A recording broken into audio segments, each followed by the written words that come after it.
menjelaskan 3 inovasi pendidikan.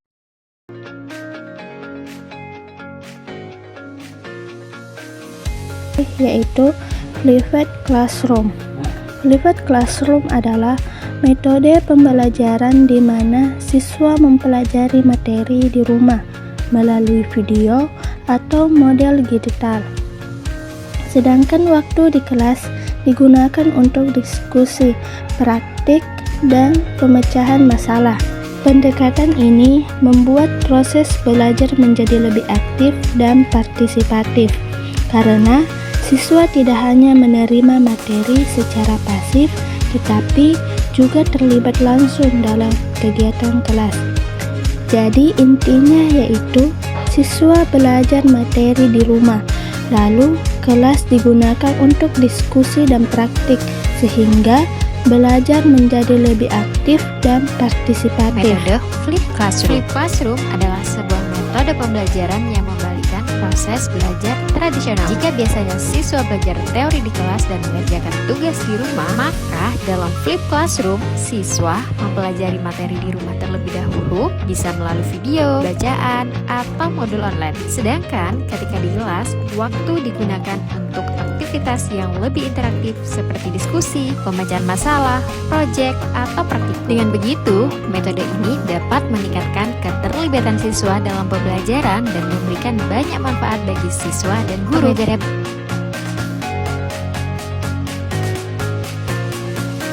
Aplikasi pembelajaran merupakan metode yang memasukkan unsur-unsur permainan seperti poin, level, tantangan, atau reward ke dalam kegiatan belajar.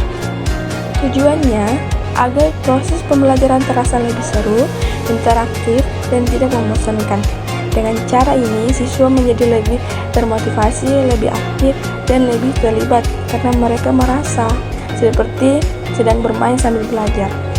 Guru dapat memakai kuis menarik, permainan edukatif, tantangan kelompok, serta sistem ranking atau penghargaan kecil. Adalah salah satu solusinya. Gamifikasi berasal dari kata gamifikasi, yaitu kegembiraan yang dapat mengubah perilaku yang lebih baik. Metode ini merupakan suatu pendekatan yang mengaplikasikan elemen-elemen permainan atau game dalam konteks yang bukan game.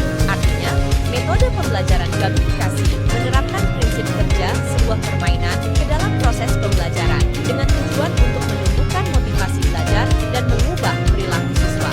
Namun tidak semua jenis pembelajaran cocok dengan gamifikasi. Beberapa jenis pembelajaran seperti keterampilan teknis atau orientasinya ke pengetahuan abstrak mungkin tidak cocok dengan gamifikasi. Beberapa langkah yang harus dilakukan guru untuk menerapkan metode pembelajaran gamifikasi, yaitu tentukan tujuan pembelajaran, menentukan ide dan skenario permainan, membuat desain permainan, dan merancang kegiatan pembelajaran. Namun, penting untuk dicatat, penggunaan teknik gamifikasi dalam pendidikan harus dilakukan dengan hati-hati dan memiliki tujuan yang jelas. Penting juga untuk melakukan pemetaan terlebih dahulu sebelum menerapkan metode gamifikasi dalam pembelajaran, dan jangan lupa lakukan evaluasi setelah melakukan pembelajaran dengan metode gamifikasi. Selamat mencoba.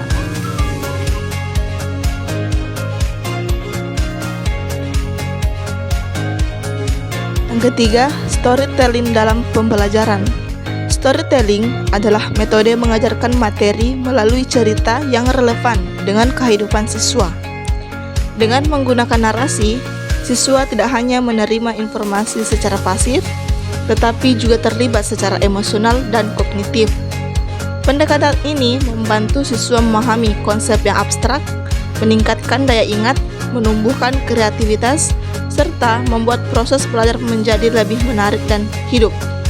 Inti dari storytelling dalam pembelajaran adalah belajar melalui cerita, meningkatkan keterlibatan, pemahaman, dan kemampuan siswa mengingat serta mengaplikasikan materi. Kesimpulan dari video pembelajaran ini adalah inovasi pendidikan menekankan pengalaman belajar yang aktif, kreatif, dan bermakna, mengubah siswa dari penerima informasi menjadi pelaku yang memahami, mengingat, dan mengaplikasikan ilmu dalam kehidupan nyata.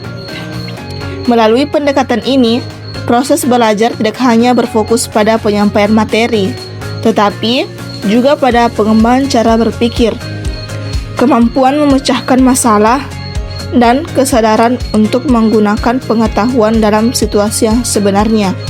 Dengan demikian, siswa tidak hanya memahami konsep, tetapi mampu memakainya untuk mengambil keputusan, bekerja sama, dan menghadapi tantangan di lingkungannya.